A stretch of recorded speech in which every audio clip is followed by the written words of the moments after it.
Almost.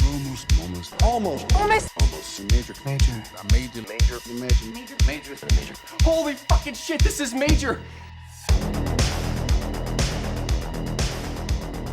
Hello and welcome to another episode of Almost Major, where we talk about the many major studios and the films they released. Today we're talking about All Over the Guy from 2001. This is our 36th episode in our Lionsgate miniseries. My name is Kevin Tudor. I'm here with Bryden Doyle. Hello. And Charlie Nash. Hello. And joining us once again, our super special guest from the Mixed Reviews. It's Gavin and Louie. How are y'all? Hi, we're good. I'm gonna answer for Louie this time. We're doing great. Thank you so much for having us here. Our skin looks amazing because we're both sweating to death, so we're very hydrated looking. And yeah, sorry that you at home can't see that. Yeah, you guys are missing out honestly because snatched. You gotta pay for the $50 a month Patreon that we're gonna launch tomorrow. Love that. Baby, this is an OnlyFans exclusive. Forget Patreon. Hey now. But yeah, we are talking about All Over the Guy from 2001. This opened in one theater on August 10th, 2001 in New York. Went to LA a week later and maxed out at 35 theaters. This had a budget of $500,000. Opening weekend it did $12,000 and domestic and overall gross of $1 million. And top 5 films that weekend, this is basically the same weekend that O released. Number 1 was American Pie 2. American Pie 2 was number 1 for 3 weeks in a row, and after the third weekend, it had made over $110 million domestically. Wow. Different times. Jesus. I know. Rush Hour 2, The Princess Diaries, The Others, and Tim Burton's Planet of the Apes remake. Honestly, great week. Love that. Good soundtrack. Princess Diaries, Yeah. Rush Hour 2, like bangers. The only one I've seen is The Others. I haven't seen any of the liar. others. You're a liar. No, I haven't. I've seen bits and pieces of Princess Diaries. My little sister watched it all the time growing up. God, we didn't realize you would come out swinging, Charlie. I know. Look, it's not an attack. It's just I was like How a dare you? 9-year-old Haven't boy. seen the Tim Burton Planet of the Apes. Charlie, too fuck outta good for here. Planet of the Apes, Princess Diaries, Rush Hour 2, a Brett Ratner but- joint? What's ironic is that Planet of the Apes does play a part in not that one, but the other ones do play a part in this movie. Yeah. I have seen all of these movies, and I like one of them. Okay. Wait, which one? You have to tell No, us which others. one. don't The tell others. us. The Others. I mean, I don't have anything against Princess Diaries, but I haven't seen it since it came out. So, American Pie 2, I've seen, I don't know, 30 times. I was straight. Number 1 song in the U.S. this week, Bootylicious by Destiny's Child. Oh, wow. Okay, take me back to this fucking week because I am living, laughing, loving everything that's going on in pop culture at the time. And number 1 song in Canada, we've talked about this before. It's the fucking Tomb Raider song by U2, Elevation. Is number 1. Elevation. God. Did I mention that I got like a 3 CD like movie hits like soundtrack for Christmas one year? And No, but I want it. That was, I don't remember what it was called, but the Tomb Raider song was the first track off of the first disc. It also had the Crouching Tiger, Hidden Dragon song in English, and it also had that, was it Faith Hill who did the Pearl Harbor song? So good. Yes. Breathe. Yeah. Because I can feel you breathe. Still- You're watching over me. So good. It still occasionally plays at CVS when I go in. And I couldn't. Like, I only hear the song at CVS or when I'm about to have a doctor visit that I don't want to be at. Yeah. U2, they've had a good trajectory, right? People just forget that they had like 10 years of classics because they've just been doing dog shit for like 20 years. Yeah. Remember when Apple forced one of their albums onto all of our phones? Yeah. Yeah, it's fun times. Wait, what? You don't remember What that? was Yeah. this? No.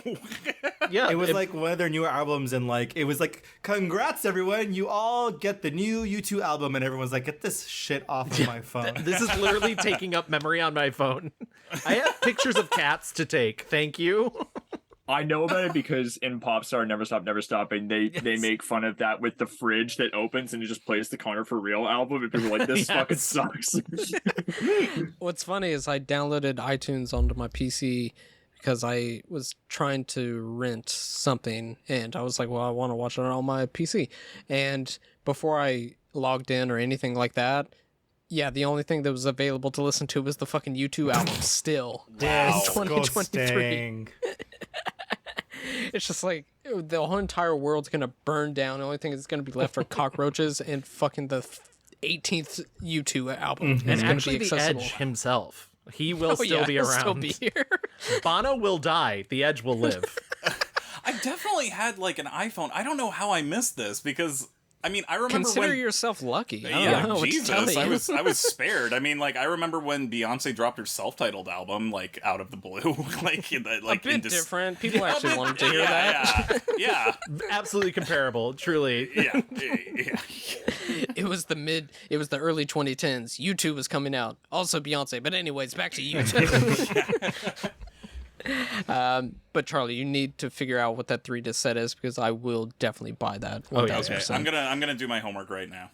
I will absolutely buy an album called Now That's What I Call Charlie. Yeah. I will absolutely listen to that. What is this? This is just Volume 2.0 by Garbage. Honestly, It's a good album. one of my is. favorite albums. I'm seeing them next month, baby. Oh, I'm And jealous. Yeah. And the last time I tried to see him was the 20th anniversary of version 2.0, and I slept through my alarm and missed a bus to Philadelphia. And I was devastated. The only good thing was that I raced, realized... Sorry.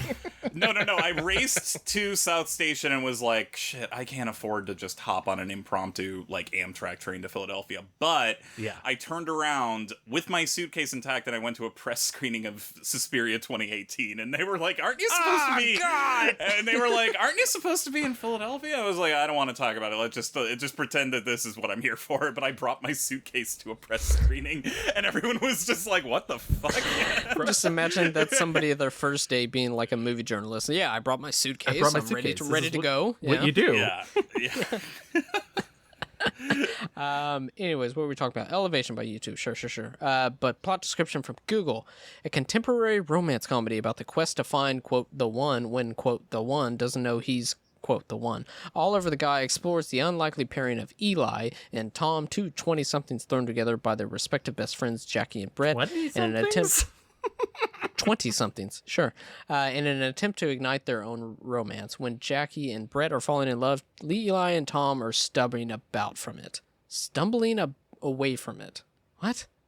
That's a terrible description. What is a contemporary romance? Like what? Yes. This say gay. This It movie, was like, written by Ron DeSantis, so Yeah. it's a plot description by him. two pals. Two quote pals who don't know they're quote pals. Yeah. Close friends, of course. Two roommates. Anyways, this is written by Dan Bucatinsky. Bucatino. Bucatinsky. That's what it is. Bucatinsky. Abrabramsky. Yeah, Dan Putinsky. Only film he's written. He wrote and created 4 variations of a show titled Web Theory with over 200 episodes overall. The show was created by Lisa Kudrow and him and Don Roos. Kudrow, who is in this movie, and Don Roos, who's an executive producer of this film. Does And anybody also know about this show? his husband. You're right. Really? Yeah. Okay. Yeah. Wait, Okay. The show I is didn't know web that. therapy, right? Not web theory. Yes, it's web therapy. And and Don Roos also wrote and directed The Opposite of Sex, which starred Christina Ricci and Lisa Kudrow's in Lisa it. Kudrow. Thank you. You literally just said her name, but I guess the whiskey's finally kicking in. And so it is like a big sort of incentive because he's also written about, like, he was in The Comeback with Lisa Kudrow as well, in Right. both versions of it. So Oh no, it's not important at all. But I did find that album. yes, Nice. Oh man, I'm gonna look this up on eBay right Wait, now. I think this is it, wasn't it? Oh shit, maybe this is the wrong. I swear to God, this one was it. Either way, I'm buying it on eBay right now. I do want to just to bring it back to Oliver the Guy. I do want to point out that Oliver the Guy did start out as a play. We talked about it like very briefly on the last episode that it was like we don't know if it was ever produced, but it maybe was produced. But do you all know the thing about the play? No. It wasn't gay. Oh no. It was straight. It was straight. Tom was a woman. All over the girl. What? Yeah, and Oh God. so can you, if you can just imagine this movie without the crux of the gay relationship? Oh, Like, it makes it worse. Cool. yeah, it's absolutely much worse. Is it even a movie? Like that's just. I am currently in the middle of a movie called Amy's Orgasm from this same director, and it would be that movie where I'm just like, the straights, what are they doing? Yeah. Where it's just like, she's a feminist novelist, and he's a shock jock radio host. How would they get together? And I'm just Sure. like, I don't fucking care. Did the play also have one of the prisoners from Con Air in it as the romantic lead? Like my is it God. Amy's? Well, no. If it did, I mean, maybe 5 stars. Are we thinking? No. Maybe. Oh my goodness. But yeah, like I was saying, directed by Julie Davis. Prior to this, a movie called "I Love You, Don't Touch Me" in 1997, which is just a banger title. That's I have a great that downloaded. title, yeah. The same year this came out, Amy's Orgasm. After this, Finding Bliss in 2009, starring Dan Butansky. I got it this time. You really as did Eli. it, but good Yeah, try, but babe. we A for effort. Bukatinsky. Bukatinsky. I wanted to say I know him best because of, just watching TV with my mom when I'm home for the weekends. He is often a contestant on the game show 25 Words or Less, hosted by Meredith Vieira. And Wow. Whoa. yeah, he's actually Wow. pretty good at the game, as I recall. He helps people win the game pretty well. So good for him for that. But anyways, that's just it's funny seeing him in movies and anything after me like, oh, I watched you on a game show. Anyways, Yeah, good old Danny B. Bringing sons and mothers together. He Yeah. reminds me of like live action Tina from Bob's Burgers, and I don't know why.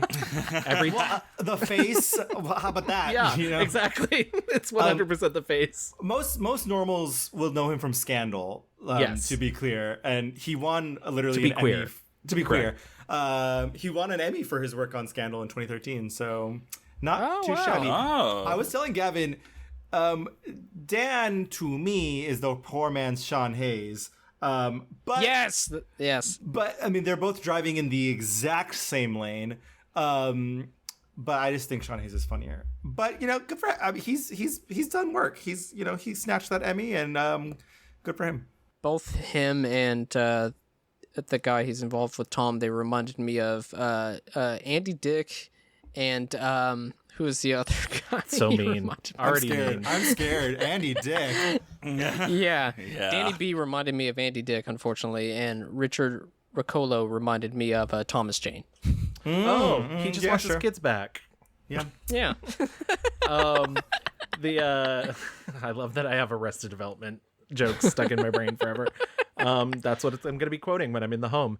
But yeah, I have very fond memories of Richard Ruccolo because he was the other male lead who was not Ryan Reynolds on Two Guys, a Girl, and a Pizza Place, Yes. Two Guys Yeah. and a Girl, and I always pre coming out was like, this guy's so hot. Kiss. Yeah, I was like, this guy's so hot. Anytime he took his shirt off, I was like, just that little bit of chest hair that he has. I was like, yes. That is a beefy man. He is jacked. Like, He is jacked. Oh my Yeah. god. And he has never said a bad word about this movie. He has always said that this movie really afforded him an opportunity that he probably wouldn't have gotten elsewhere. So And this was post. go. This was post Two Guys, a Girl, and a Pizza Place. Yes. Like this was after. So he said, "Let's try something new."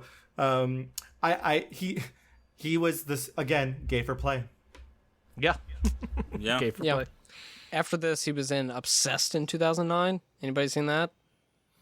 That the Beyonce? Beyonce- Yeah. Yeah, I haven't seen that.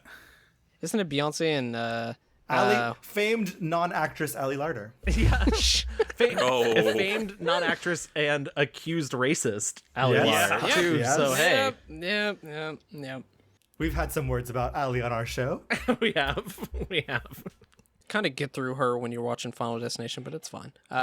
Sasha Alexander as Jackie prior to this 20 episodes of Dawson's Creek. After this, Mission Impossible 3 in 2006, Yes Man in 2008, 50 episodes of NCIS from 03 to 2015. Main character on a show I've never heard of, Rizzolo in Isles from 2010. Rizzoli and Isles? On TBS? Do you even have a mother? Lesbians. They were cops, Louis. I know those are easily confused, lesbian and cops, but they were cops. No, but lesbians shipped them so hard. Oh yeah. That was true. fandom. Hello. My mom loved that show. Oh, well, yeah. My mom watches Lifetime and ID channel, so...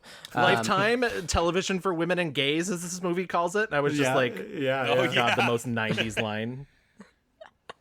And she was also in one episode of Law and Order this year. Wow. Still This doing year? it. Yeah. And also Was it Law and Order SVU? still going. No, it's just Law and Order.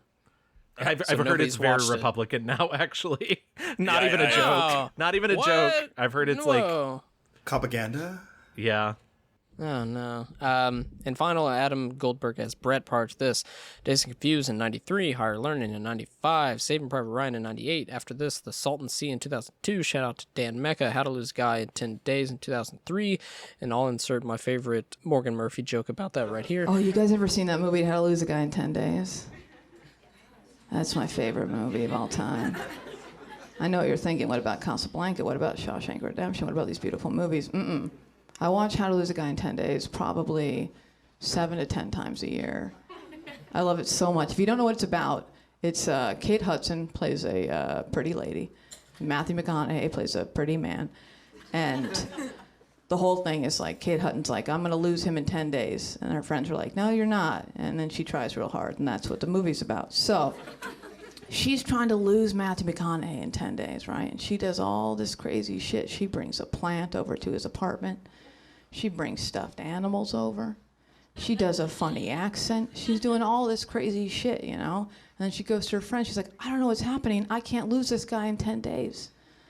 But every time I watch the movie and I see her do all this stuff, all I can think is, shit on the floor.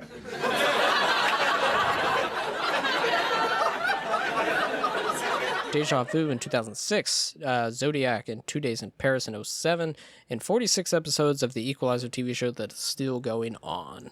Wow. That's Also still starring- going on? Yes. I don't yeah. think it's going on for much longer, though. I think it's Yeah, probably not. edging Queen towards Latifah it. said, I'm out of here. Yeah. Oh my god, I forgot she was on that show. She's She's the the equalizer. She's the titular equalizer.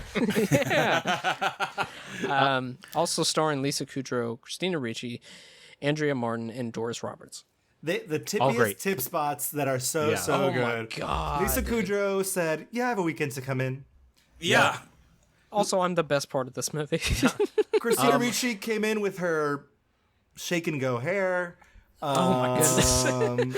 I do love that Lisa Kudrow was literally like probably counting her millions of dollars, and Dan Bucatinsky was like, "Would you tip spot my movie?" And she's like, "Sure, yeah, whatever." Do I even have to be in a scene with another actors? Can you put me in an audio booth? Great.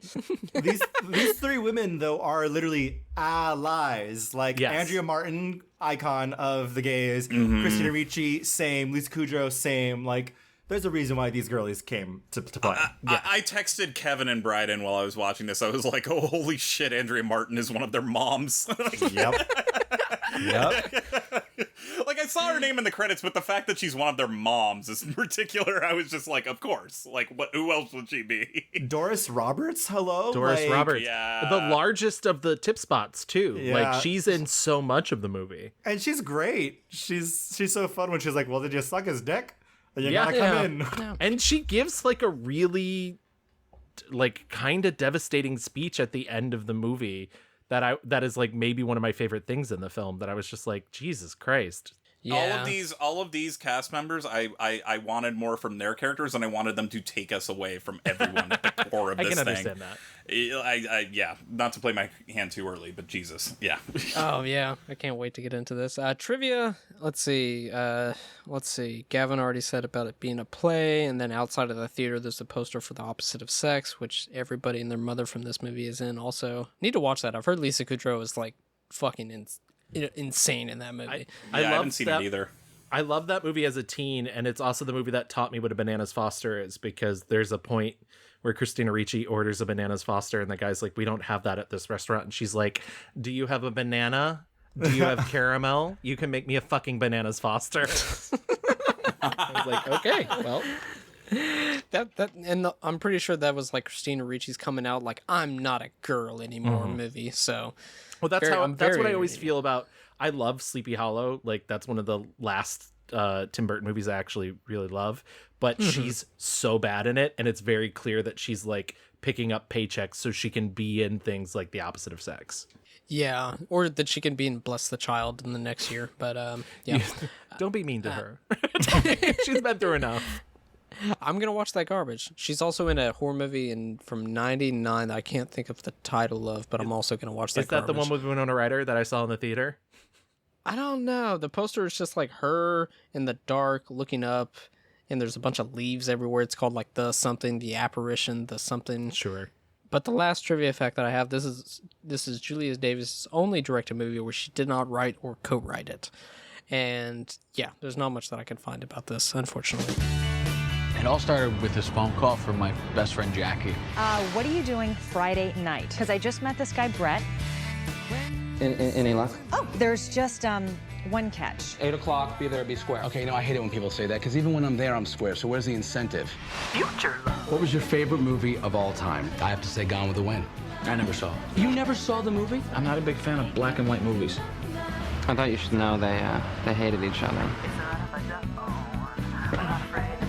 Hey, no chance on the Eli and Tom thing, huh? That's... Ugh, what a pain. The gays are so picky. There's not just one, there's fractions of ones, there's halves of ones, quarters of ones, the idea is about making yourself open to someone, perhaps Tom becoming the one. I'm not gonna hurt you, I'm your friend. What is wrong? It's this guy. I knew it. When your best friend's lover is your lover's best friend, it's easy to forget whose side you're on.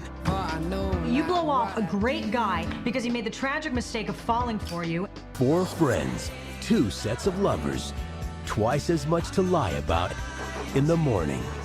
The ex-football player who allegedly killed his wife. Oh, allegedly, what are you, nuts? All over the guy. But yeah, that's all the trivia I have. Initial thoughts, I want to go with Charlie. What? You're gonna make me go first? All right, I will go first. When it started out, I was just like, okay, this is in early 2000s. This is kind of charming, cute, and whatnot. And then the more time you spend with this couple, I wanted to shoot both of them into the moon because they are insufferable. And one of the main things that I'll put up is the timeline of this movie. I have zero fucking clue what is going on because Adam Goldberg and Sasha Alexander's character, he apparently proposed to her after they've spent 5 minutes on screen together. I don't know how long this is supposed to be, even though they say this is rushed. I would like to know maybe a timeline. It does feel like they fucked once and decided to get married. Yeah. It feels like it's in the same universe as Mother, the Darren Aronofsky movie. So there's that. And I don't know. It made me laugh a few times, but it's very first time writery with some of the stuff where Adam Goldberg's entire thing is that he abbreviates things and then people ask what is that and then he just says the abbreviation and that's the joke. I don't understand that. He's also a completely different character when he's with his girlfriend than when he's with Dan Bucatinsky in a way that doesn't feel like earned. Like he's like kind of a dick when he's with Dan Bucatinsky and then when he's with her. And I get that like he's courting her, so it is slightly different, but it's wildly inconsistent. And then I feel like he even brings it up at one point where he's like, you didn't mind when I talked about this stuff in college, and he's like, you were fucking girls then. And it's like, okay, well, fuck you. Like, if I was in his place, I'd have been like, cool, we're done here for the moment until you can learn to apologize. I will say, Goldberg is still kind of a dick to his girlfriend with like the nose job thing that he gets hung up on, and then also I did forget about the nose job. He has a line where he's like saying that's the sound of her being a bitch and everything. It's like, geez, this is. I guess it's like well played where like the guys are just like, all right, we're gonna just leave this room because this is bad. But not to be this person, but it's like she's being mean, but then when he's being mean, it's like gendered language that's just like, okay. And especially like the straight guy is the one using bitch more often than the gay guys. Like, come on, dude. I think it's okay to be that person, honestly. I think we're better off in this world if more people are that person. Yeah, and then it's just like 30 seconds go by and they're just like, oh, they made up, and then that's just like lazy writing though. Like clearly they needed some sort of conflict for him to be mad at her. And, like, that is just the laziest, like, oh, you're a liar because you didn't tell me about a nose job is the floppiest, doppiest, nothing burger moment, especially because they need them to make up within 5 seconds anyway. Right. It's lazy. And that's what I feel like... Oh, no, go ahead. You didn't want to go first, so you hush. Yeah, no. You know what? Fair. I don't have much to say, so. But Yeah, I think it was maybe trying to set up that it's just like, oh, but they argue as well and blah, blah, blah. But they seem like literally perfect besides that thing. And if I joked in the group chat, I was just like, this movie is just showing you should not be gay because you will have arguments and hate each other. Meanwhile, the straight couple are having a marriage. They're having a great time, you know.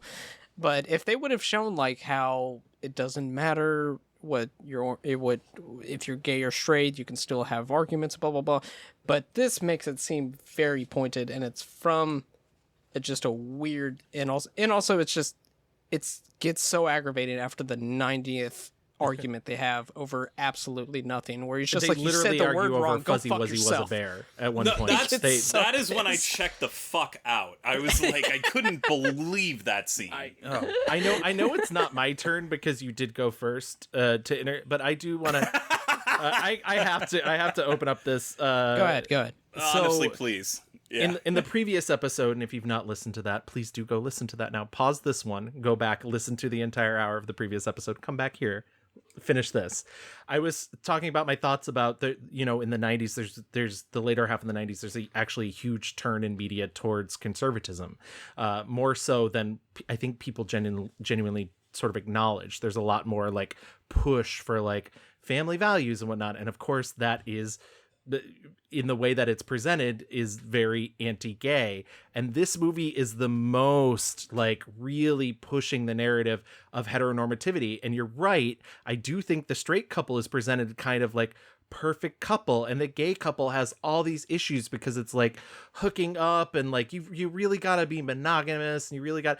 And it's interesting, I found this interview, I went into the archives of The Advocate, and this interview Lawrence Forber did all the way back when this movie came out with Dan Bucatinsky and Jonathan Silverman. And what's really funny in the interview is Jonathan Silverman basically, he's like, you gay guys got it right. He's like, we get married to one woman, like we have one person for the rest of it, like you guys fuck around and like you know you're able to have sustained relationships. And Dan Bucatinsky's like, no, like what? No, we want wedding rings. Like how? Like I can't believe you would say that. And it's the weirdest thing because it's just like it feels very anti what the previous movie we were just talking about was. And so I think it's kind of interesting because it has all those hallmarks of the like, you know, it's the gay guys that were like, well, we got marriage, so gay liberation is done. We're all equal now. And that's what this movie is. And I was really frustrated when I got to the end of this film, but I was just like, what do you want? And he's like, oh, you know what I want. And he just describes the most like picket fence garbage. Yeah. It's like, okay. And like he's like, you've never seen Gone with the Wind? Well, let's interrogate what Gone with the Wind is about first, buddy. Like, sweetie. Like, not to mention, like that's a movie in which Clark Gable like pushes fucking Vivian Lee down the stairs at one point while she's pregnant. Like he slaps her. Yeah, oh my god. Meanwhile, don't take me to these movies that are basically porn movies that got gay people. Watch good movies like Gone with the Wind. And that's another part of it where he's like, you can't take me to these horny movies and then massage me and like not expect me to get all worked up, but also like we should be married before we. I don't know. I was very like, what is the messaging here? I think there's a lot of interesting gay politics in this movie that are being like discoursed like within itself. I think this movie is a reaction obviously to In-N-Out. They name drop In-N-Out a lot. They are mad at In-N-Out because you know, a movie that came out 3 years later or 4 years before this. Wait, it came out 3 years later? No, before. And so this movie is mad about the stereotypes of gay people, which is a very classic. If we're talking in like the Will and Grace universe of like gayness in America, like everyone wanted to be Will and Jack. And Jack was like the quote bad one, the one bad for society, the one bad for gays. And like my toxic trait when I was younger was I was just like, oh, why does Jack act like that and everything? And like now as an adult, I'm like, Good for you. Well, I mean, Go fam. like for me as a kid, I was like, oh, but I want to be Jack. I want to be Right. as like free and liberated as he is. And so this movie, you know, Dan Bukatinsky's character, he's like, oh, it's so stereotypical, ra-ta-ta-ta, and like, why can't there be movies about romance and love of queer people? And like, that is a fair, valid point, sure, but it's couched in this, like, to your point, Gavin, like a very heteronormative like trap, and they do this thing of like they're assholes to each other for no reason. Yeah. And then when they call each other they're out, assholes because he can't fall. If he falls in love with him, he'll hate him. but like even on their first, For the record, Your Honor, Louis just rolled his eyes. Please Well, have like- the court reporter write it down. Louis just rolled his eyes. in their first date, like I'm like, this isn't a bad date. You guys are just boring. Like Yes. you can't. They hold are. They're so boring. I'm sorry. like imagine holding a conversation. Like you guys don't have to get married to go on a fucking date. Like what Right. is, and their connection, their spark between them is only maintained via or through like their disdain for their friends. They're like, oh, we have something in common. It's our fucking straight friends who are idiots. Something here to like that is interesting, and I do like this movie. I think it's a silly movie. I think it's like a very trying to have it all movie. If you look at the poster, you can't tell it's gay at all. No, this movie- I mean, if you saw the play too. It's just feet in a bed. yeah. I saw the play too. And Thank you for that late reaction to that. Because there's no gayness in the play. That's the joke. Oh, I got it.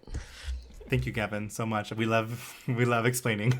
I just think, like, you know, again, if we're like going back into the time, I bet you Dan was like, okay, how do we?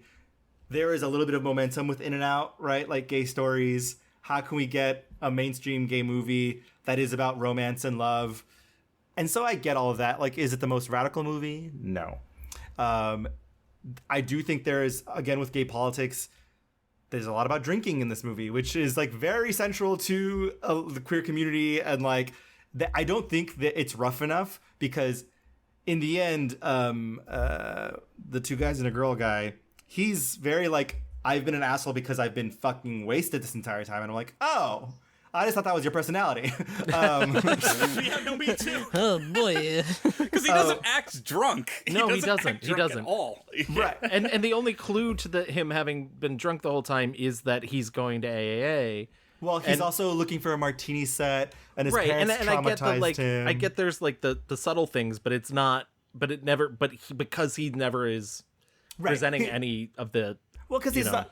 He's being mean, but not like drunk mean. And also, I think so. There's that aspect of it, and like how drinking really obviously affects a lot of people. But like in the queer community, like it's not certainly back then wasn't something you talked about. And then also the second part of this I think is interesting is they really drill into the familial stuff. Like both of them have parents who are horrendous.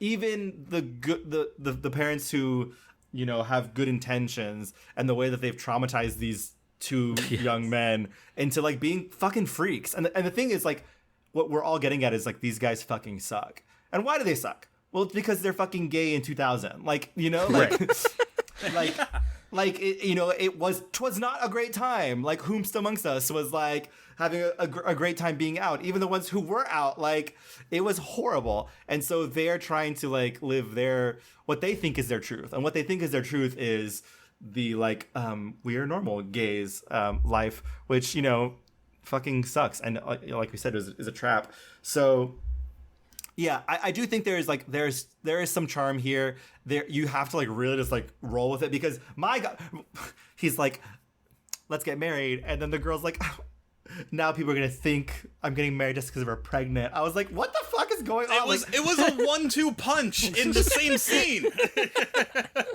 And then we like, and like we said, like time passes because they fight. They don't see each other for a while. They're planning a wedding.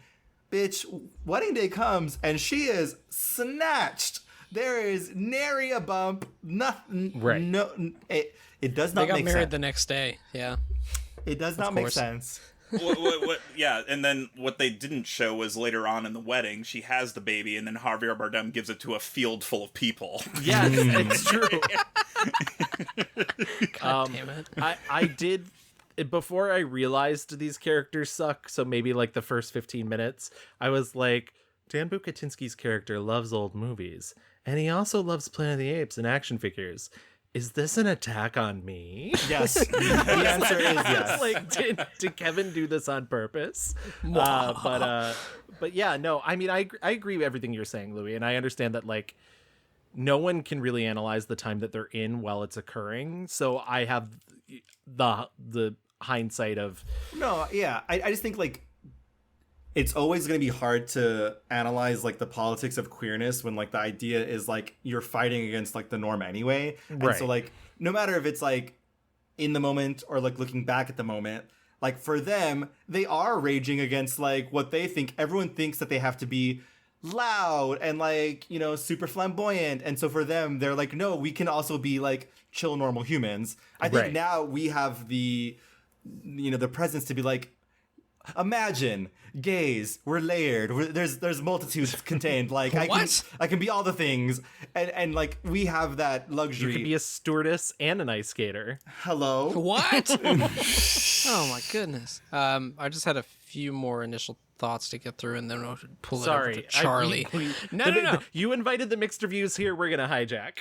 No, it's fine. It's fine. I just have a few more things. When they're going through their like 19th breakup with like sad music playing in the background, I didn't know that fucking Tom's character is like a teacher or whatever, and I guess Eli is like big into X-Files, and one of his kids is wearing a shirt that says "The truth is out there," and it like crash zooms on this kid like it's like the fucking wildest thing ever.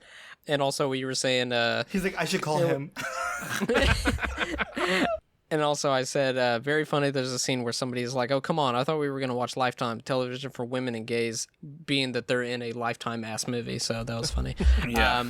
And also, I just wanted to end it by saying, you ever had a sad blowjob set to Maroon 5? Anybody? It's the amount of early Maroon 5. Yeah. Do you mean Kara's Flowers? Their name before they changed it to Maroon 5? Horrible. Yeah, it says here that they performed as Kara's Flowers at the after party. And I was like, oh, wow. Was that pre-songs about Jane Maroon 5? yes. Yeah. Oh, Jesus. There was a heavy amount of David Gray, like Babylon David Gray, which was very much in rotation in the alternative music channel when I was a kid.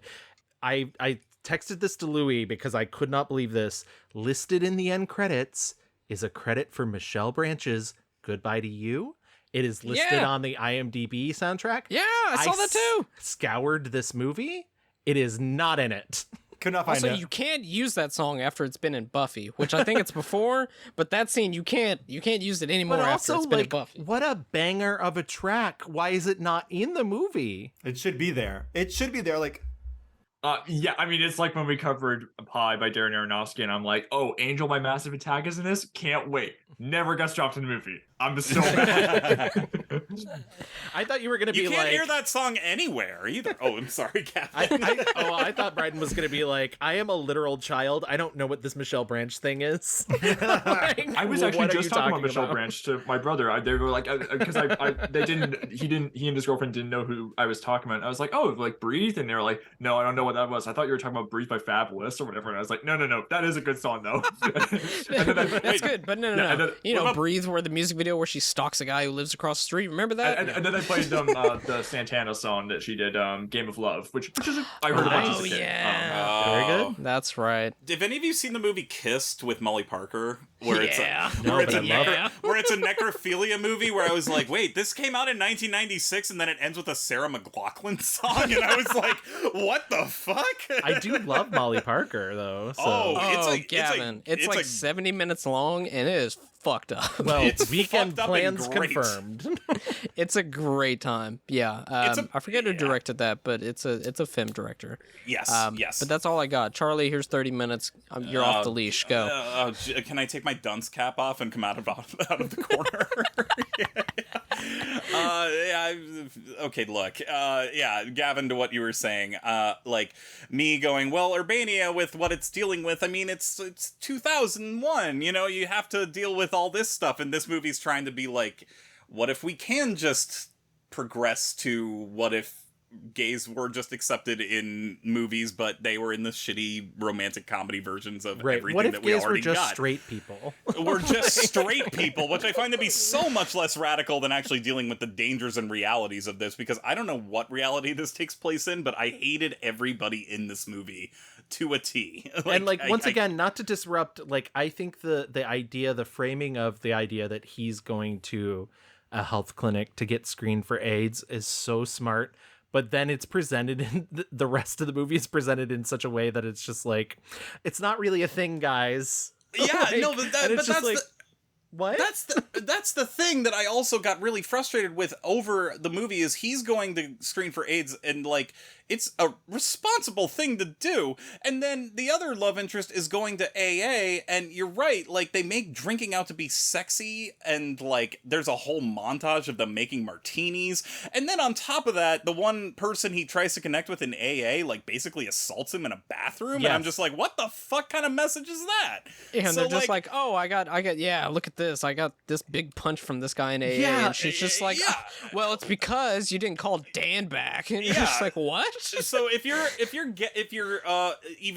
openly gay or repressed in terms of that, if you go to AA and you have a drinking problem, shit will happen. So don't go like that. That's the unintentional message that I got out of this thing, where I was just like what the fuck, like all that stuff just really, really sour. And yeah, I mean, like these people make Nomi from Showgirls look reasonable. Like they're, especially Eli, is set off by the dumbest things, where, you know, the fuzzy wuzzy thing, or like, if he says a certain word, don't use etc., say etc. And I'm just like, I don't want to be like, this is supposed to be a comedy, this is supposed to be fluff, and I'm supposed to like enjoy these people's company. Like, I don't mind movies with nasty, mean-spirited people, and if anything, I think it would be more progressive if the movie knew how, like, abrasively, you know, unapproachable these people are. But instead, it's supposed to be like a welcoming type of, like, come in, it's a safe space, like a nice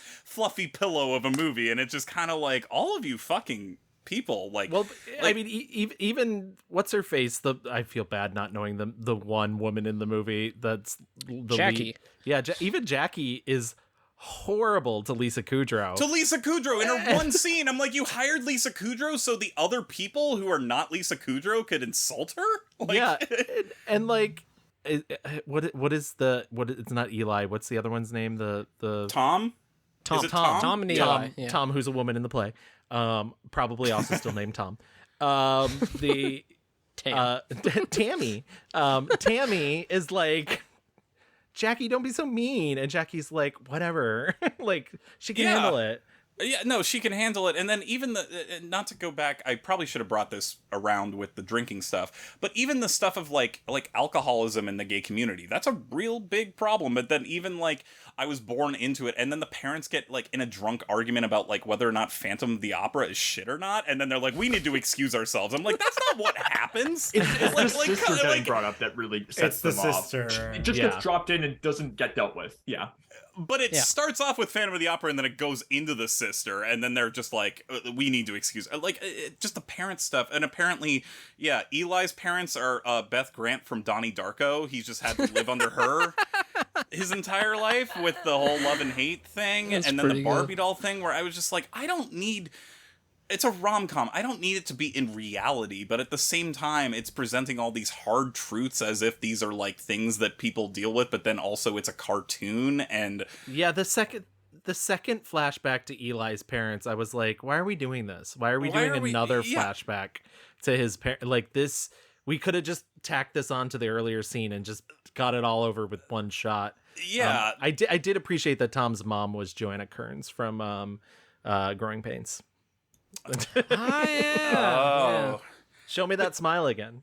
It's and I don't mean to be this person too, but like, I mean, this is in LA, right? Like, it's in Southern California, right? Did the leftovers happen? Did like everybody else in LA just disappear because they're reacting as if like that's the other thing is like it just comes down to what you were saying, Gavin and Louis, of like we need to be straight. It's like all I thought, and I know this is not a gay reference, but all I thought of was Jim Carrey just going settle from Liar Liar, where I was just like is that what this movie is supposed to be? Because these two people are not healthy for each other, like from the word go, and it just like. I felt like Urbania was more pleasant than this because Urbania is at least honest about like what it's getting into, and like I think that's the biggest problem with this movie is like these are allegedly two normal gay men who can they have jobs, they are normal like white gays who are attractive, and so when they get together and they do not like each other. They're like, but why? We're both hot whites. Why should we not be together? And the movie like really forces them to make it work because there is no. It's too complicated to get into like the talking about like just because they're gay does not mean that they are meant to be. And I think like I will say like I'm a little bit softer on this movie than I think you guys are. Mostly just in the sense of like it reminds me of like modern dating with like gays who think they are normal, and then you meet someone and it's like, bitch, you are not normal. Like the thing, I am in this era again now, and it feels like some guys are just like gonna tell you some really fucked up shit, and they're like, well, that's a normal thing to say, and it's like that is not, babe. I'm so sorry to tell you that. And these two guys keep doing that over and over to each other. It's like, well, why don't you want to fuck? And oh, well, it is stupid that you would think that this is how you pronounce something. And so they both go to their friends. They're like, no, I'm normal. He's fucking crazy. And this movie just does not have the balls to say like, we are both handsome white gays and we are not good for each other. And that's okay. And like, we've grown from that. I know and I feel like they got so close because I mean, for a real brief moment, I was first of all, I was convinced I had seen this movie on like HBO or Cinemax as a kid, and then I watched it and I was like, I clearly have not seen this movie. But they get so close in that final scene where I was like, oh, they're not gonna end up together, and I was like, this is interesting. And then nope. It even made me mad that with that though, because like, look, I went to a wedding last year where I was groomsman with my ex-boyfriend that I dumped, that I like was in college boyfriends with, and you know what we didn't do? Make it about our fucking selves. Right. Like, shut up, people. Like you're just even that made me mad. Where I'm like, look, even if your friends suck, just fucking make it about them. Like, come on. And it was guys. funny because the thing that did bring them back together was like, doesn't everybody else here suck? Yeah. It's like, okay, whoa. Yeah, I mean, that's the thing. I was like, you are very hateful people. Like, and I get it. Gay rage, obviously very understandable. I get it a lot of the time, but like, I don't know. I found these people just absolutely insufferable, and maybe it's just because we covered Dogville, but I was like, I hope James Caan just comes in and is like, okay, shoot them, burn down the wedding. Like, that's actually the alternate ending on the DVD. I believe Kevin uploaded it to YouTube. But yes, I did. It was really weird when Young American starts playing. It was pretty weird. It's crazy that David Bowie let them have that, but yeah. All the budget went to that, and then fucking Adam Levine was like, we have a song there. Like, get the fuck out of here. All the budget went to that, and that's why they couldn't play Goodbye to You. They were like, we ran out of budget. So Damn sorry, it. Michelle, you can go home. We'll pay you just to put it in the credits, but that's all we got. Bryden, initial thoughts? Yeah, I didn't like this. I thought it was bad. I think I genuinely love your honesty because we're all like, listen, here are the problems. Brian's like, yeah, I don't like it. Well, like the thing that I was thinking about was like at least for like the first like half hour, I was thinking, oh, it's interesting because I feel like the problem with like a lot of movies and also like a lot of rom-coms is like they cut too much in like the coverage of like conversations and like it's like sometimes hard to like tell like it's like I feel like your decision to like cut to a new shot of an actor is like just arbitrary and not really motivated by anything. And it was interesting to see this where like obviously there's cutting, but then there's also like a lot of long sequences where they're not cutting. It's just sort of wide shots of like people like talking in a room and everything and following in through a space. And I thought like, oh, that's interesting to sort of like have you sit in a conversation and like see them find their chemistry. Too bad that almost none of the dialogue is funny though. Like it's like so sweaty, so overwritten, as I think Charlie said in our group chat, and like it's the kind of stuff where it's just like there's like so many. It's the kind, and I get that like they're movie characters, and like I don't mind like snappy banter and everything that's obviously written, but like here it's just it feels like they're trying so hard. Like and even like casual. I mean, I would buy it if like the overwritten stuff was like in like the sort of first date jitters vibe of like their first date and everything, where like they are like laying it on too thick and everything to charm each other. But like it's even like in conversations between like Adam Goldberg and Dan Buckatinsky, who are like, you know, friends for like many years and everything, and like it's the kind of stuff that's like, oh, you know, I was talking to your mother and she says you haven't had an erection since she took you to see the Nutcracker the Jewish Community Center in first grade. I'm like, you're just like cramming in so many weird like factors into this one reference. It feels it's so sweaty to like get to that punchline.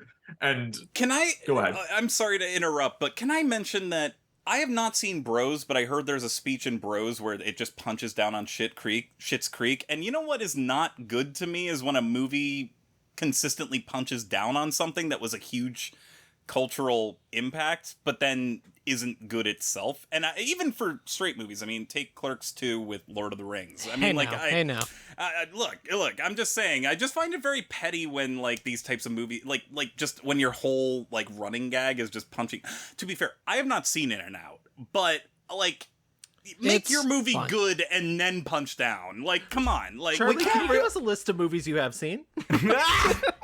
I will say it's I disagree. Like, I don't think you can punch down to an Oscar-winning fucking movie. I don't think you can punch down to Schitt's Creek, which won like 1 billion awards. I don't think it's punching down. That's fair. I do think like, yes, clearly these are reactions to big cultural moments that, you know, represented theoretically a certain set of people who do not feel completely represented, right? And so like, okay, maybe I because I did like Cecil B. Demented, which punched down on Forrest Gump. So but I also do understand what you're saying, because and like I mean I feel like Dan Levy even touched on that during the Emmy period where Schitt's Creek was winning everything. Is he was like, you could feel it in the room when it was like, okay, are they gonna win another one? Like, come on. Yeah. And so like I think, but yeah, like I don't know. I don't know who I'm defending here.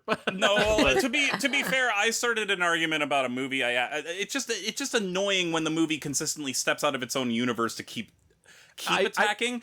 You know what I mean? Like, Cecil B. Demented shits on Forrest Gump for a scene. And if to go to your point, Louis, like, that is Patch something Adams. that deserves, and Patch Adams, which I have. I've seen both of those. Those deserve to be punched down. So maybe I opened up this can of worms. But it is that thing where it just kept retorting to it, where I'm just like, but it just kind of feels like, well, make your own fucking movie, guys. Like, I come will on. say her, like, Andrea Martin getting mad at is really good. Is the biggest laugh funny. the movie got out of it. Like, turn this fucking bullshit Yeah, out. she was like, it's fucking bullshit. And I was like, you know what, go off. And I will say, like, they attack In and Out for the stereotypes, but then they're also like, the wife, the poor woman who like has been waiting around to like get fucked forever. Like, they're like, fuck off. Like, that is a bad portrayal of a woman who has been duped for a year. And like, they're fucking right. They are. Okay. Nope. You know what? And maybe it's just because I'm like, but Joan Cusack got like an Oscar nomination, and I love her. And she's that's great why in it, I'm Charlie. like, So like, yeah, she's it's- great. She's great. It's just one of those things where I was just like, but your movie's not good to begin with, so stop punching down on other things. Is ultimately why I was annoyed. So This was you during our Dogma episode, also. I will also say that God like damn it. you're right that scene Great movie. is like a thing where it's like Ruccolo, like, you know, immediately just getting so pissy about how he hates that movie and everything, and like launching it as like a personal attack against like Buckatinsky is like, no matter what movie you're talking about, that's a fucking dickhead way to respond to someone about like to just like go off with someone. Like, that's like, yeah, no, it's not a good way to act. And it's like, And once again, like, because they're both so annoying, Bucatinsky's reaction to "You haven't seen Gone with the Wind," I was actually on, you know, Tom's side when he was like, no, do you want me to say I have seen it? Like, because he says it so many times, like, you haven't seen Gone with the Wind, and it's like, okay. And that's a lesson that I think a lot of gays need to learn. Like, me and Gavin talk about this all the time on our show, where it's like, people have cultural blind spots, and that's okay. Right. Not everyone has access to all the things, and that's okay. And no one culture is a monolith either. And I Right, think that's every year we have to deal with the fucking like, people being like, I'm not like other gays. I don't watch Drag Race. And it's like, great. Okay, cool, great. Cool. That's fine. Moving on. Yep. I try to if I love a thing and someone that I just met, or if I'm gonna go on a date with someone and they say they haven't seen the thing, I try then to lead with like, oh, how exciting! Like we should watch it together. Yeah, of course. Encourage. It should be. You haven't seen it. I'm so lucky that you are going to experience it for the first time. I can't experience it that again. Or let me tell you why I love it, and I think you'll really like it. Instead of like, you fucking loser, you've never heard of. It's like, Jesus fucking Christ! Like, cool move, bro. Like, ugh. You've never watched a 4-hour-long movie from the 50s? Right, Or a 4-hour-long racist movie from the 50s? Yeah, the reputation of that thing is. Oof. I do like how he says, I don't like movies in black and white, and it's not in black and white. I did think that was funny. But yeah, no, like you're right that like you're watching this movie, it's like, I don't know, it seems like after like the fifth time that like they're just like openly like talking about their passions with disdain for like when like Ricola like laughs in Buckatinsky's face about like collecting like toys and everything, and like it'd be just like, all right, you're an asshole, or like you don't have the same interests as me. I think we should just like they call should it a day. not be together. Together. But you're right. No, get out. But you're right that their friends are also awful. I mean, like the whole thing with the AA assaulter thing is like crazy how that movie deals with it. I mean, like Riccolo, I guess treating it like it's like a joke and everything, that maybe is a reaction that people have had as a way of processing and everything. But Sasha Alexander being like, treating it as like sort of like shaming him for his lifestyle is like super fucked up. And then it's wild too. I mean, you're talking about the passage of time. Like it's so bad in that where it's like they have like this big fight about it where like they're yelling and cursing at each other. And like the next time like they're at like the wedding and it's like, Tom's outside and she's like, hey buddy, how you doing? And everything. Like, and then sits next to him and says, Tom, I need to apologize to you. And I'm thinking, for what? And it's like, for getting at you about not calling Eli back. I'm like, that's not what I was thinking you were going to say. It's probably not what you should have said. But it's also none of your fucking business. Yeah, like exactly. That too. Many things are wrong with her. And to build on your whole thing about like, she shames him over the like him getting assaulted, but then like he reads in the police blotter, which by the way, months have passed. Exactly. Why does he have that paper still? Louis, you're on mute. I want you off mute for this. Yeah, months. I was like, that's not how news works. Right. He reads in the police blotter that Eli has been arrested for like peeping in his window. And she's like, oh shit, I forgot about how he got arrested. Yeah. And she's like, oh my God, he was stalking you? And he's like, yeah, really weird. And she's like, I don't think so. That's kind of odd. Like, what? Yeah, that's so romantic, is I think what she says. Yeah. Yeah, she says something like, oh, a boy, you're so mad because he's like obsessed with you. That's so crazy. It's like, what are you talking about? Right. You literally were just like, you shouldn't put yourself in situations where men hit you. And then like, fellas, we've all been there. We've all broken into our crushes after they wouldn't answer our calls. Anybody? And discreetly watch them get a blowjob. Yeah. Like, yes. why is Maroon 5 playing? What's going on? I better get out of here before I get arrested. Oh shit. Also, the quickest reactor, because like the only like you see somebody see him look in the window and then he goes to like leave and there's a cop right there and I was like, with that's the the gun fastest. out. I was like, With the that's the gun fastest. Fastest a cop has ever responded to anything. As if he has like a gay like spidey sense or something, where he's just like, where I was just like, I watched that CBS show. No, and I had to rewind that like a couple times because I was like, wait, what happened? Like it just so they don't show him in prison, getting out of prison. What happened? Like, right? We don't know. It's just which for gay men is very traumatic. I would assume for most people. Yada yada yada. It's all good. Yeah. My favorite, like just on a technical level of construction. Once again, I'm in post-production, so this is the way my brain works. The first time you meet Jackie, she's on the phone. Yes, and she I thought this too. She is literally on the most deserted street I've ever seen in my entire life. And there's no like, one in the you park hear lot. like a car off camera, like, meow, and she's like, hey, fuck you, buddy. Yeah. And I was just like, The most post-production screech I've ever heard. I was like, what is happening? Like, where is this man that she's yelling at? Yeah, she's not even like she's at a payphone. payphone? What? She's not in the middle of the road. No. She's at a payphone. What is this, a Maroon 5 song? If she Thank was you, Bryden. Thank you, Bryden. I thought it, and I'm so glad you said it. Wow. But yeah, like she talks about like I'm not on my shitty cell phone, so she's at a payphone, and then it's like people are apparently driving to hit her. Really like, pissed off at her, yeah.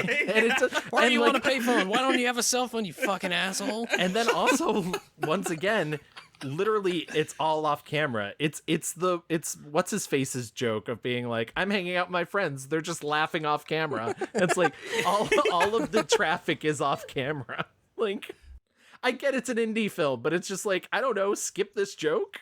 Do we also love that, like, to make Tom like nicer and gentler, they make him a special ed teacher because his sister has special needs.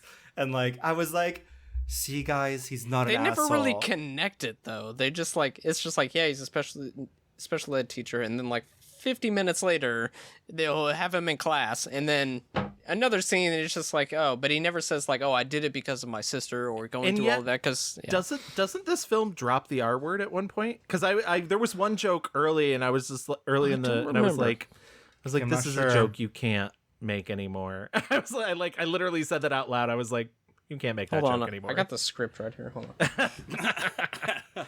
Oh no, it's the play version. Oh, damn it. Oh no, Who's Tammy? Anyways, it's just a dirty napkin. Sorry. A funnier joke than most of the movie. There you go.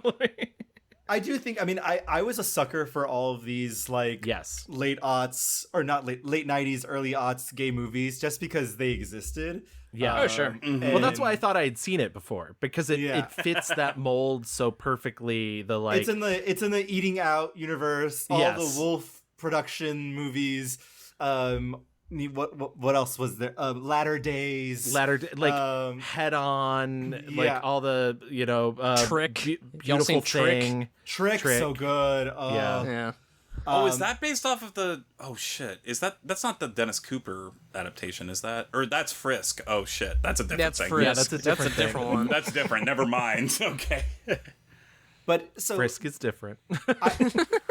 All that to say, I do have like a soft spot for this movie. It clearly is not great, but I do like. I think about like, oh, Dan Bukatinsky was like, how do I make a gay movie that, fits me and my world better? Who could I call? Got all his girlies to come do the thing. Got the hot guy from this TV show that was a hit. And so like for that, I salute the effort. But I'm glad to be watching it in my 2023 glasses and like understanding like we had to get through this shit, to get where we are now. No. I 100% agree with you. Like that's exactly what I kept thinking of. Is I was like, yeah, I'm not into this, but also like it's a different time, and there is so much of it that like, yeah, I don't know. It's such an artifact. It is such an artifact. Like there is a time where like this all meant something different. Yeah, and like. I also just have to mention there's a moment in which there's a weird thing that Eli has where he is consistently asking people if they want eggs, and then at one point he makes scrambled eggs, and at one point eats it out of the pan with an oven-mitted hand holding the frying pan, and I don't know why, but I'm like, this is upsetting me. I know, he wakes up after they have sex and he sleeps over and whatnot, and he's just like, oh, good morning, I'm gonna make eggs. And I'm just like, what is your deal? You like Planet of the Apes and eggs way too much, man. Does Debbie from the girls' room from the Amanda Show like live in your house? Bryden, what were you trying to say? Oh, I think it was just like, if this movie knew that its characters were awful, I think that would maybe, I don't know if it would make it funnier, but it would make it better. I mean, Charlie, Kevin, we talked on a podcast about it. I know you love the movie Bachelorette. I like it fine. Yeah, I thought about and I also said at weddings, and it's like about people making it about themselves. I thought about that too, Bryden. I thought about it where I was just like, but that's a movie that understands how nasty and narcissistic these people are. Yes, it's much more honest. Whereas this movie has like so many like syrupy songs that are like literally describing what happens. Like, I'm sorry for what I did, please forgive me. It's not quite that, but imagine something. Which once again, if they just slid in "Goodbye to You," it would have been perfect. No, that would have pissed me off more because I was just like, you can't do this, Buffy or nothing. I'm aware it happened before Buffy, but no. Yeah, please it's totally continue, Brian. sentimental. My favorite episode of Angel was Urbania, so There you go. There you go. Brother. I do think it's interesting, Charlie, you brought up bros, and we're talking about unlikable characters. I know people really don't like bros, or some people. I actually quite liked bros because it is exactly what it tells you it is. It's like the premise is like, yeah, I can be a nasty loud faggot. Like, I'm sorry. Like, and that's what and people's main complaint is how unlikable Billy Eichner is, and he's like, yes, and I get to be that way because that's queer culture. And this movie has, you know, these two very awful gays, and I think it's like a very, like, there is a through line from this movie to Bros and like gay cinema, which I think is like really interesting because literally Bros is arguing for like, what if I don't want to be quiet? What if What if I don't want to hide myself? And whereas this movie, it's like they are both like, I'll never fucking forget when they see each other at the flea market, and he's like, "Oh, you look good," and he's like, oh, "What, me?" With his muscles bulging out of his shirt, and he decides to take his baseball cap and spin it around and like Ash Ketchum. And it's like, it's the most wild, like, gaslighter denier moment of this movie. What, me? Poof, poof, poof. Where, and so the through line to Bros, where it's like, I am not everyone's cup of tea, and I am loud, and I am annoying, and that has to be okay, like, you know, and yeah, obviously that's such a like exaggerated version of like this person, but like those people do exist, and like we shouldn't, like, you know, we have a long legacy of queer media where gays will watch it and be like, oh, this guy fucking sucks, why is this the guy? I mean, you think about Looking, which I don't think is good, but like, I think gay people sometimes. I like Looking. I think some people. I remember watching it in San Francisco. I lived there at the time, and people were like, "This fucking sucks," because the main guy sucks, and it's like, well, because we're looking at ourselves, and it's hard to look at us sometimes, and I think this movie has some of that. I think Looking has some of that. I think Bros has that, because we want to see ourselves better, and it's hard to interrogate some of these nastier sides of ourselves. And so maybe I'm giving like too much credit to this movie. I don't think it like does all that, but like, I do think there are portions where it's like, yeah, sometimes you guys go on dates and act like fucking freaks because you have all this trauma that you have gathered from your family and from society. Yes. And like, and that is real. And that does, you know, express itself in like really fucked up ways. And you convince yourself, oh, well, this is a normal human. I should just be with him for, you know, because, just because, and that is not good enough. So this movie flops in the end, but I do think like the conversation around like likability of annoying gays is an interesting one because we're continuing to have it. No, and I think that's a great point. And again, I want to reiterate, I probably shouldn't have even opened up that can of worms because I didn't see Bros, but I heard all about the Schitt's Creek thing, and really I shouldn't have brought that up because I still haven't seen it. It was more about like the punching down like type of thing. But you're right, and I honestly, you know, one thing that I was thinking while watching this thing is like, is this internalized homophobia on my part that I'm just like finding this like really annoying? Like, and I think I'm wrestling with that in its own way, but it's also a time capsule, and it's that, and like it's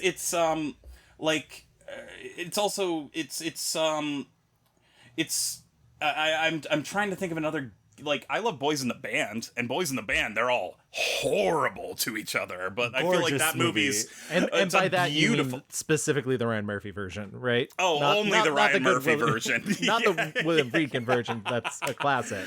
Yeah, no, like that's, I guess that's the thing though. But that's almost not fair because the Boys in the Band is also very like gritty and you know, raw and like not aiming for the same thing. I guess that's the thing is like, I wish that if the movie was taking such maudlin, like, sentimental stuff towards understanding trauma, that, like, it treated the trauma with a little bit more gravity or a little bit more seriousness, as opposed to just Barbie dolls that are laid out like in a Wicker Man style. Right. Well, this movie, I think like Bros is interrogating like the trope of like hating the annoying gay. That is the purpose of that movie. This movie is not trying to do that.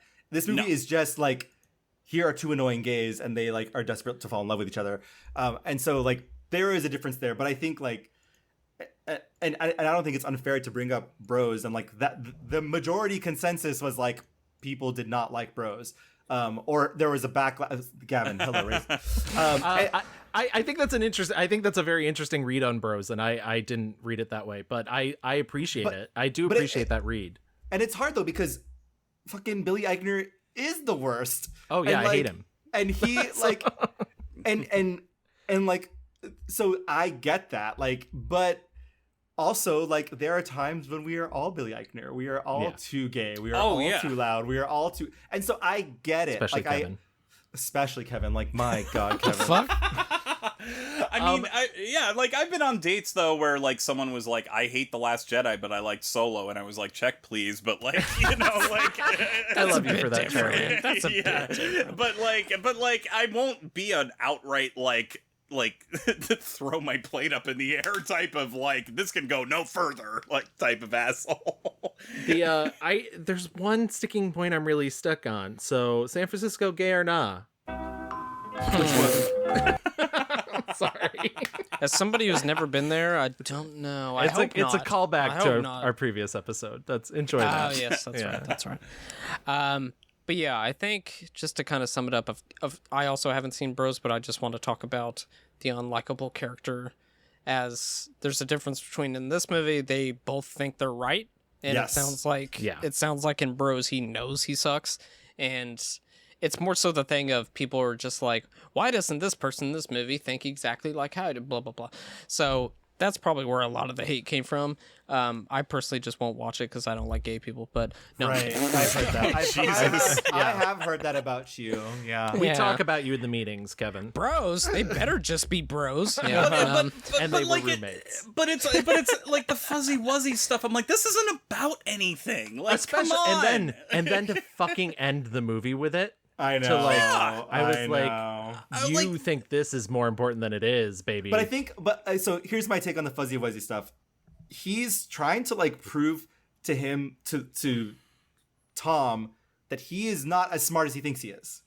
He's trying to like prove to him like, you are talking in ways that make no fucking sense, but you are insisting that you're right. You are insisting you're right, but you're not going to gaslight me because the way you're saying this fuzzy wuzzy, it's not about, I'm asking the question, was he fuzzy? It's rhetorical. And like, you are too stupid to understand those things. And so like, he is being very petty. He is, but he's being petty because he's trying to like assert some sort of like dominance and control over this relationship, which is toxic. Yes. So like, no matter what, like it is bad either way. But like, I was reading all the things. I was like, okay, dating is a nightmare. I get all this. You guys just should not be together is the answer. Yeah. And it's because both of them are fucking fake. They're being fake bitches. Period. Like, if he would just say, I love these things. You're making fun of me for it. I'm not going to fucking be around here. Like, there's no reason for them to like each other or do the things that they do for each other. Right. Like, and literally no couple is 100% compatible. There are things that you of like, course. but like literally these guys are going after each other for like deep ingrained like things about themselves. And imagine going on one bad date and then being like, you know what? I'm going to buy that thing for him off of eBay. What? Right. That was a bad date. Wait. What the? I know this isn't even a gay thing. What the fuck was that website? It was like cool antique things. Like, yeah. Ever heard of the internet? Yeah. My goodness. Final thoughts on All Over the Guy. I think it's worth the watch. Yeah, I do too, actually. I would willingly watch it again. For as miserable as I made it sound, like, I think there's a lot of really nice, like, I love the Doris Roberts stuff. I truly do. And I know it's like not there other than to like reinforce the like heteronormativity, but that story she tells about her husband and he's dying, and the only way that she can like keep him from thinking about the fact that he's dying is by giving him fucking shit.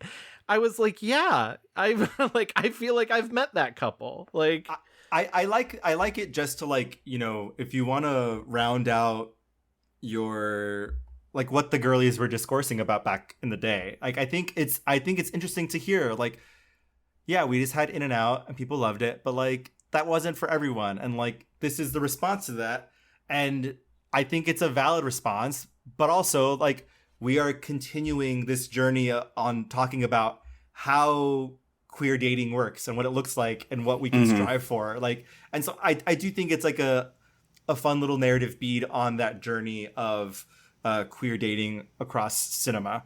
So yeah. Also, Tom is really hot. Oh my god, so hot. Still. Look, I won't have any criticisms about that. Yeah.